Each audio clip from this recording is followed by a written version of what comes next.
Hello guys. So, eto namang topic natin for today ay ang isa sa mga pinaka-paborito ng mga crew sa isang barko. Ito yung extra overtime. Extra overtime. Okay guys, bago natin pag-usapan yan, gusto ko munang intindihin nyo kung paano ba siya kinakalculate. Yung iba kasi nagko-complain, no? Hindi raw sila binibigyan ng overtime, mababa yung oras na binibigay sa kanila ni chipmate, tsaka ni kapitan, ni first engineer, chief engineer, no? Siguro, mas maganda bago tayo, wala namang masama sa pagko-complain o pagtatanong. As long na valid naman, walang problema yan. Deserve nyo bayaran kapag talaga pinagtrabahuan niya yan. And then normally, sa mga big four naman, no? Tulad sa akin, tsaka sa mga tropa rito, kapag naman nakita namin na deserving naman talaga si crew, kahit hindi na buno yung overtime, binibigyan namin yan, lalo na maganda yung performance, no? Ibig sabihin yung trabaho maganda.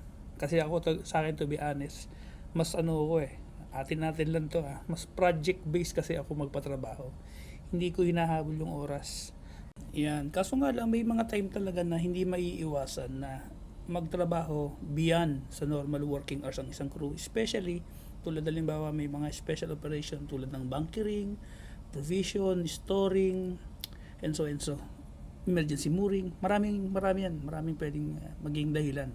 Pero para mas maintindihan natin kung paano siya kinakalculate, pag-usapan muna natin yung tinatawag na guaranteed overtime. So dapat maintindihan nyo muna kung ilan yung guaranteed overtime ninyo at saka yung tinatawag na fixed overtime. Normally isa lang naman yan. Iba lang ang term na ginagamit. Depende sa kontrata nyo. And then meron din yan nasasabi sa contract ninyo na ilang oras kayo dapat nagtatrabaho per week. So for the example, gagamitin natin yung 44 hours per week na trabaho. Ibig sabihin, from Monday to Friday, obligated kang magtrabaho ng 8 hours. And then sa Sabado 4 hours, and then sa Sunday off. Okay? So ngayon, kapag di ka nag-overtime, so wala ka na marireceive na extra. So yung 85 hours mo na guaranteed overtime, yun na yun. Pero dahil nga sa hindi naman nangyayari talaga sa barko yung hindi nag-overtime yung crew dahil nga maraming ginagawa at maraming operation, so kaya nagkakaroon ng tinatawag na extra overtime. So doon na ngayon yung papasok yung excess na tulad nung nabanggit natin sa opening ng video. Okay, so let's say pinag-overtime kayo ng from 7 a.m. So dayman to guys, dayman.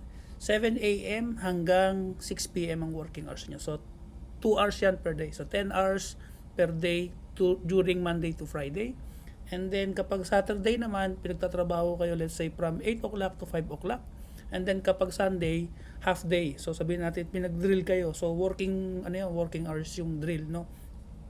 So ngayon guys, pag kinumpit niyo yan, yung ganong setup, sa loob ng isang buwan na 31 days, wag muna natin isama yung mga extra overtime na tungkol sa mga mooring or any other operation. Doon lang tayo sa regular lang na trabaho na 10 hours per day, 8 hours sa Sabado, 4 hours sa Sunday. Ang mabubuno nyo lang na oras is 78 hours lang guys. So ibig sabihin may kulang pa kayo, negative 7 pa kayo guys. So kasi nga fixed overtime ninyo o guaranteed overtime nyo is 85. Kaya makikita nyo na hindi talaga maaabot yung 85 hours kung kayo ay mag-overtime lang ng 2 hours every day. So yan yung reality talaga sa overtime. Pero kapag naman lumagpas kayo dyan, 100% talaga papasok na kayo dun sa tinatawag na excess. So pag-aralan nyo maigi yung guys, wag muna kayong magsalita ng hindi nyo muna tinitignan kung nare-reach nyo ba talaga. Okay, so 2 hours per day lang yan, 8 hours sa Saturday, and then 4 hours sa Sunday ang ating ginawang calculation, hindi talaga aabot. Okay, so follow nyo na lang next time para gagawa naman tayo ng isa pang video para naman dun sa mga may duty or sa mga galley department. Alright.